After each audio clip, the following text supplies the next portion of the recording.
읽어주는 아침 묵상 말씀입니다. 오늘은 출애굽기 29장 말씀으로서 제사장의 직무 수행 자세라는 제목으로 묵상하겠습니다. 오늘 본문의 말씀은 제사장의 위임식 규례입니다. 오늘 우리도 하나님의 은혜로 구원받은 제사장의 직무를 수행해야 합니다. 그러면 제사장의 직무는 어떻게 수행해야 할까요? 첫째는 몸과 마음이 거룩해야 합니다. 본문의 1절에서 9절의 말씀의 내용입니다. 위임식의 절차를 보겠습니다. 제사장은 자신이 청결해야 하고 깨끗해야 하나님께 나아갈 수 있습니다. 그러기에 하나님은 모세에게 제사장들로 거룩하게 할 일이 무엇인지 가르쳐 주십니다.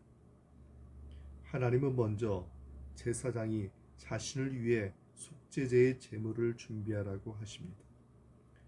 두 번째 회막문에서 물로 씻고, 세 번째 거룩하게 옷을 입고, 네 번째 머리에 기름을 부으라고 하십니다.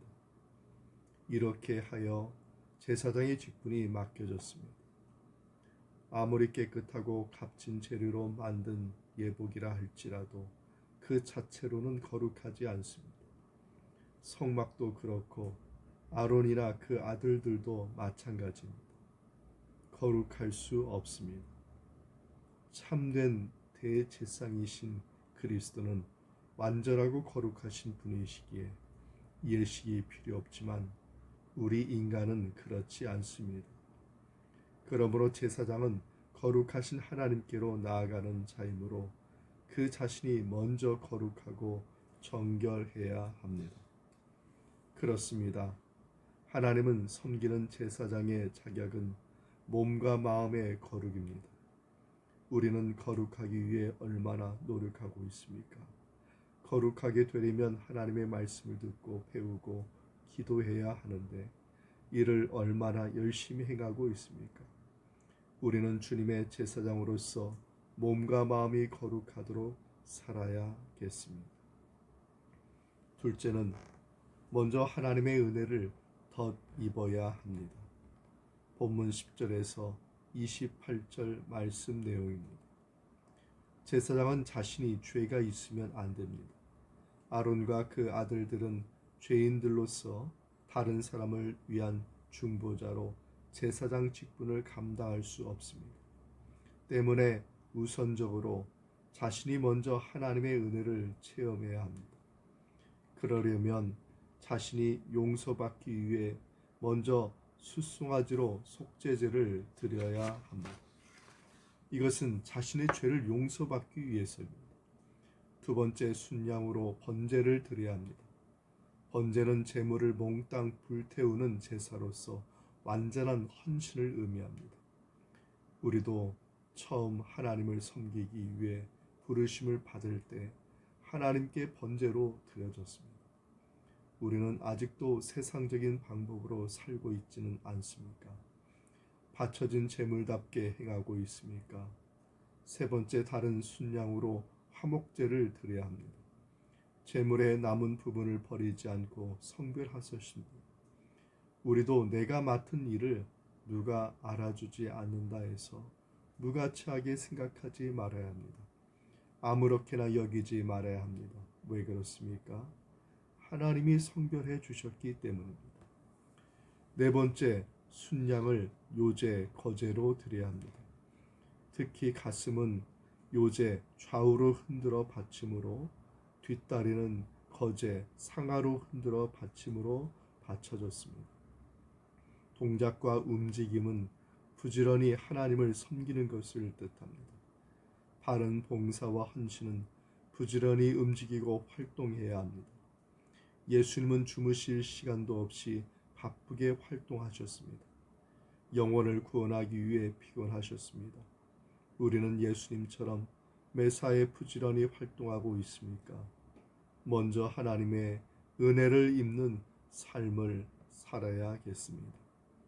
셋째는 매일매일 산 제물이 되어야 합니다.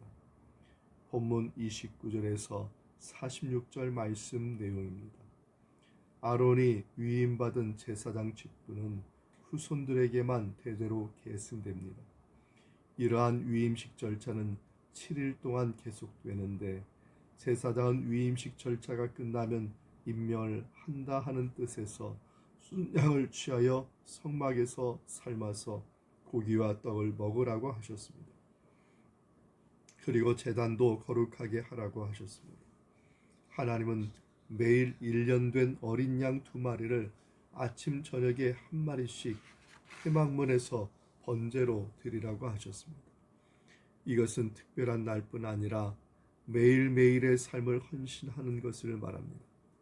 로마서 12장 1절에 그러므로 형제들아 내가 하나님의 모든 자비하심으로 너희를 권하노니 너희 몸을 하나님이 기뻐하시는 거룩한 산 제물로 드리라.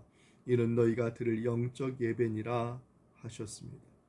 하나님은 제사장이 매일 이런 제사를 드리면 이 제사를 받으시겠다고 하십니다. 뿐만 아니라 이스라엘 중에 거하시고 이스라엘의 하나님이 되시겠다고 하십니다. 우리도 매일 아침 저녁으로 하나님을 예배하며 말씀을 보고 기도하며 헌신할 때 주님이 받아주시며 항상 함께 하십니다. 우리는 매일의 예배 생활과 헌신의 삶이 이루어지고 있습니까? 송아지는 아론의 죄를 지고 죽임을 당하였습니다. 그렇다면 우리도 아론이 숫송아지에게 죄를 전가하듯 우리 위에 죽으신 주님께 떠넘길 죄는 없습니까? 아론이 짐승에게 행했던 안수는 죄가 전가됨을 옮겨짐을 의미합니다. 하나님은 예수 그리스도를 통하여 이러한 행복한 교환을 우리에게 주셨습니다. 그러므로 매일매일의 삶이 거룩한 제사장의 삶이 되기를 바랍니다. 아멘. 이 말씀의 은총이 우리 모두에게 함께하기 바랍니다. 아멘.